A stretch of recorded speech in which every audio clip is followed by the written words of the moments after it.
नमस्कार।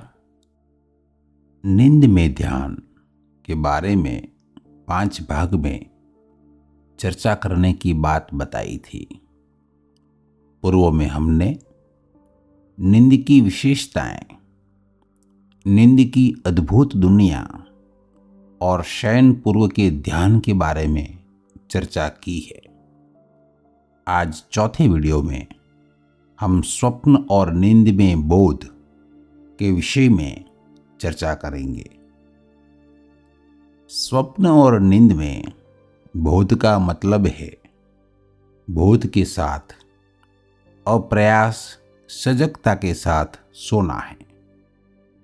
हमने देखा है कि नींद की राह सपने से गुजरती है, इसलिए हमें नींद से पहले सपने में सजग होना चाहिए। सपने में अप्रयास सजगता की उपलब्धि के लिए जागृत समय में हमें पूरी सजगता बोधपूर्णता पाना आवश्यक है और इसके लिए दिन के दौरान हमें प्रयास करना होगा कि हमारा हर कदम, हमारी तमाम गतिविधियां सजगता के साथ हो, बोधपूर्ण हो।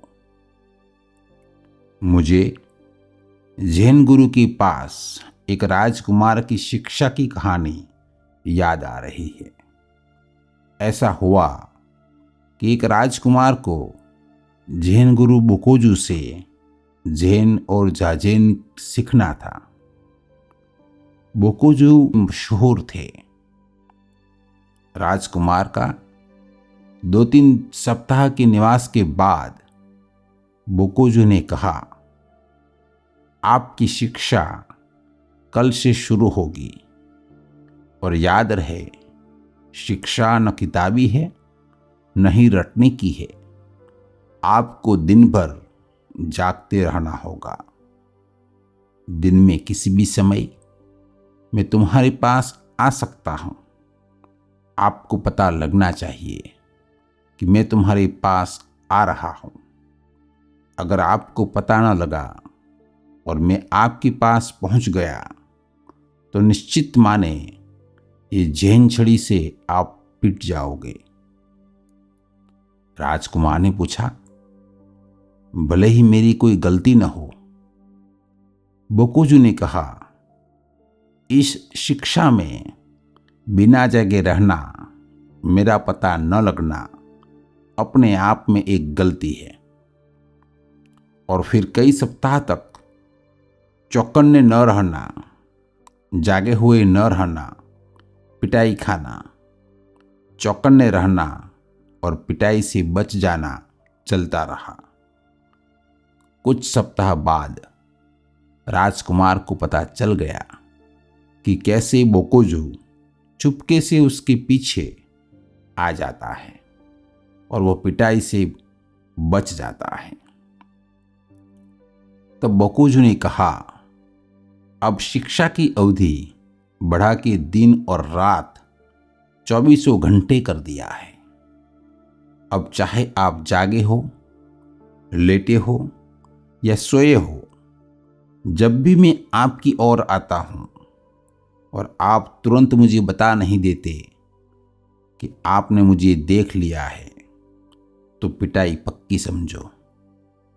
राजकुमार ने सोचा, यह वाकई अजीब है और कहा, अगर मैं नींद में हूं तो मैं कैसे जान सकता हूं कि आप मेरे पास आ रहे हो।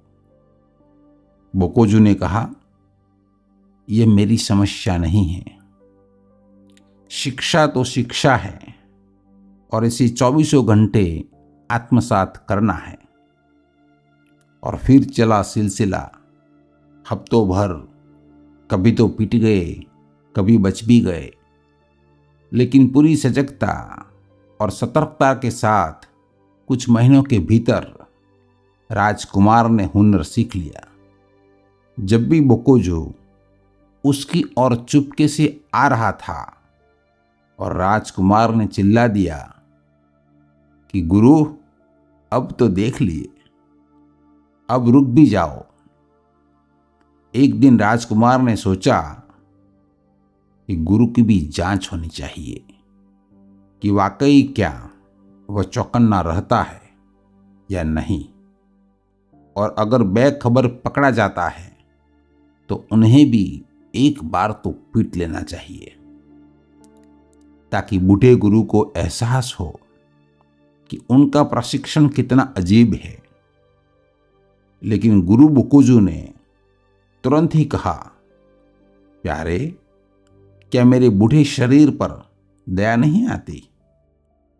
प्यारे, माना कि आपने प्रशिक्षण पूरा कर लिया है, लेकिन ध्यान रहे आपको इसे अपनी गहराई में ले जाने की जरूरत है।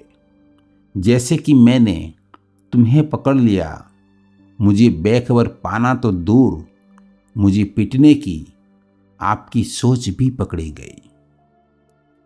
हम ऐसी सजगता, ऐसे बोध की बात कर रहे हैं जो सहज, अप्रयास और निरंतर हो।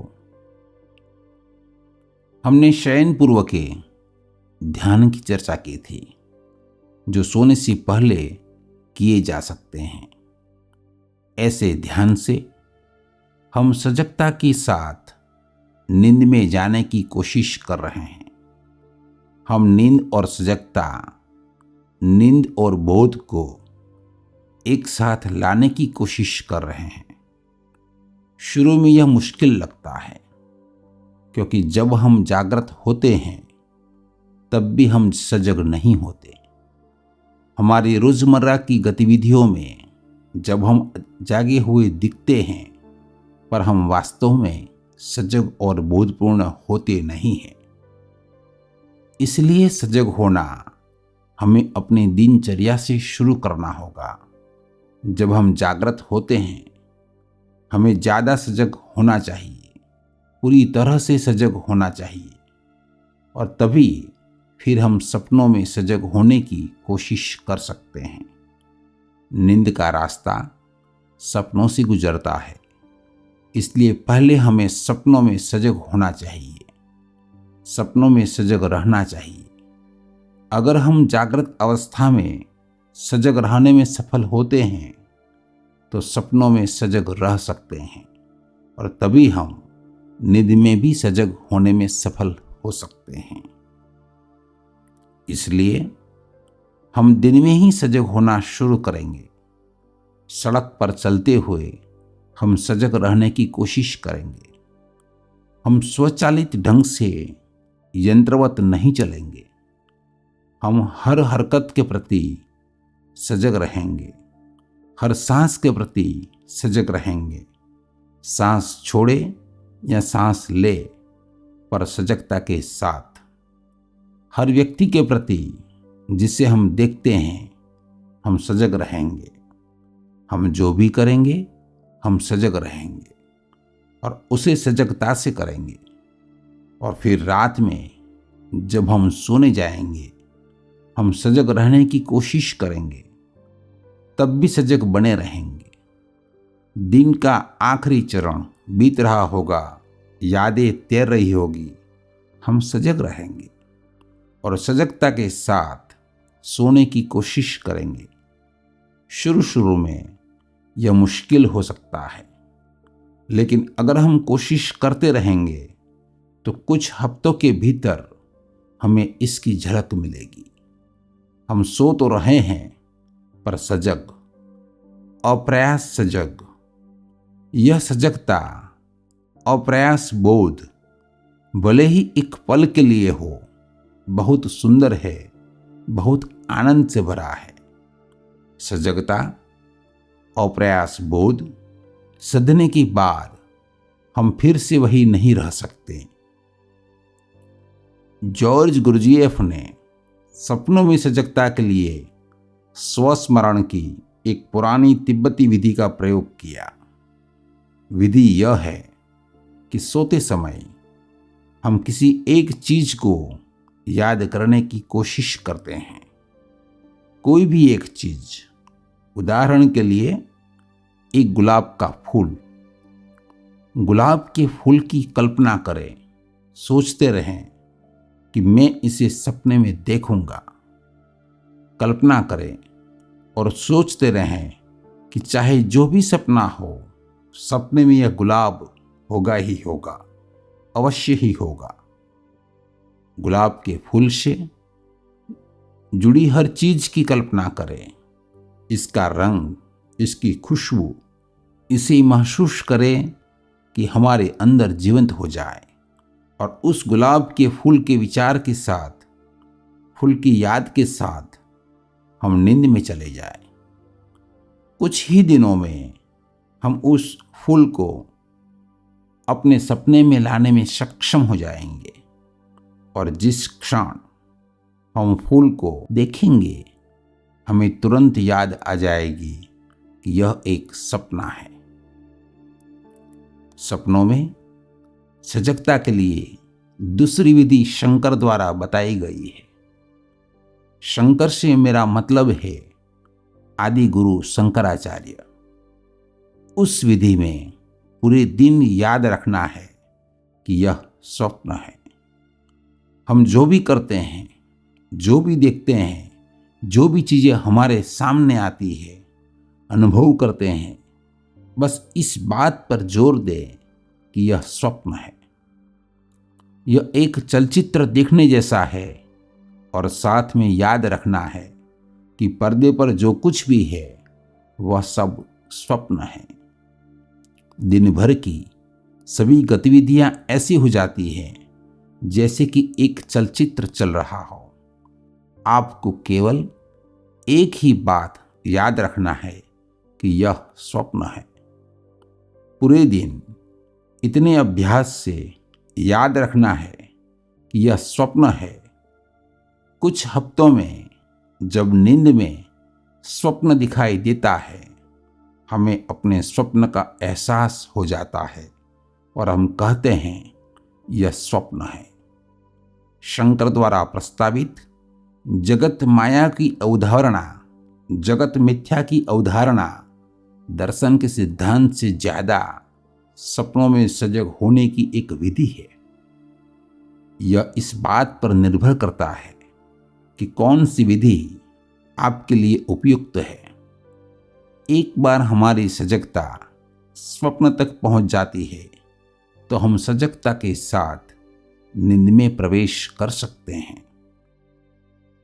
अगर हम हर रात नींद में जाते समय सजगता को बनाए रखने की कोशिश करते हैं तो सपने को सपने में सपने की तरह देखने में 3 से 9 महीने लगते हैं।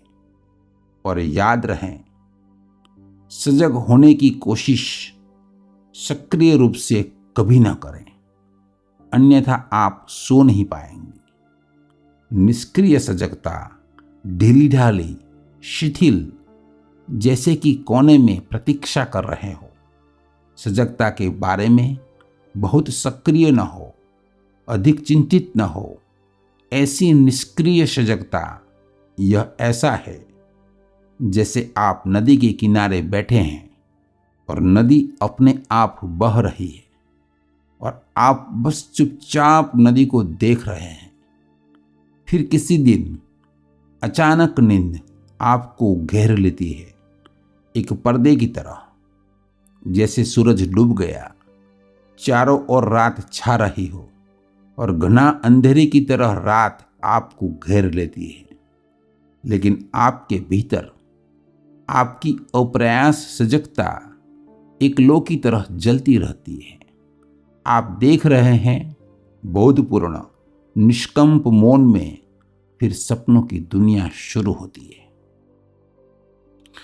हमें पूरी तरह से सजग होना चाहिए कि जब चेतन मन बंद हो जाता है और सजगता अपने आप जारी रहती है तो हम सजगता के साथ सो जाते हैं। जब रात में हम सारी गतिविधियां छोड़ देते हैं पर वह अप्रयास सजगता बनी रहती है, जब हम सो रहे होते हैं तब भी हमारा अप्रयास बोध एक दृष्टा बना रहता है कि हाँ, शरीर सो रहा है। शरीर पूर्णतः आराम में होता है। और यह ऐसा नहीं है कि हम इसे बोलते हैं, इसे शब्दों में व्यक्त करते हैं। नहीं, हम बस देखते हैं। दैनिक गतिविधियों की दुनिया दूर होती जा रही है। धीरे धीरे विचार गायब होना शुरू हो जाते हैं। हम देखते हैं कि विचारों के बीच बढ़ता हुआ अंतराल, या हम पाते हैं विचारों को उलझे हुए। चेतन मन अपने विश्राम क्षेत्र, हमारे अस्तित्व के तहखाने में चला जाता है, और नींद की पाली में नियंत्रण या संचालन अचेतन मन संभाल लेता है। अगर हम ऐसी अप्रयास सजगता के साथ बोधपूर्णता में सो सकते हैं, तो हमारा पर्यवेक्षक की, दृष्टा की, साक्षी की निरंतरता रात में बनी रहेगी, और तब नींद हमारे अज्ञात खजाने को हमारे सामने प्रकट करेंगे। 5वें और आखिरी वीडियो में मैं आपसे स्वप्न और नींद में रहस्योद्घाटन के बारे में बात करूंगा। सुनने के लिए आपका बहुत बहुत धन्यवाद।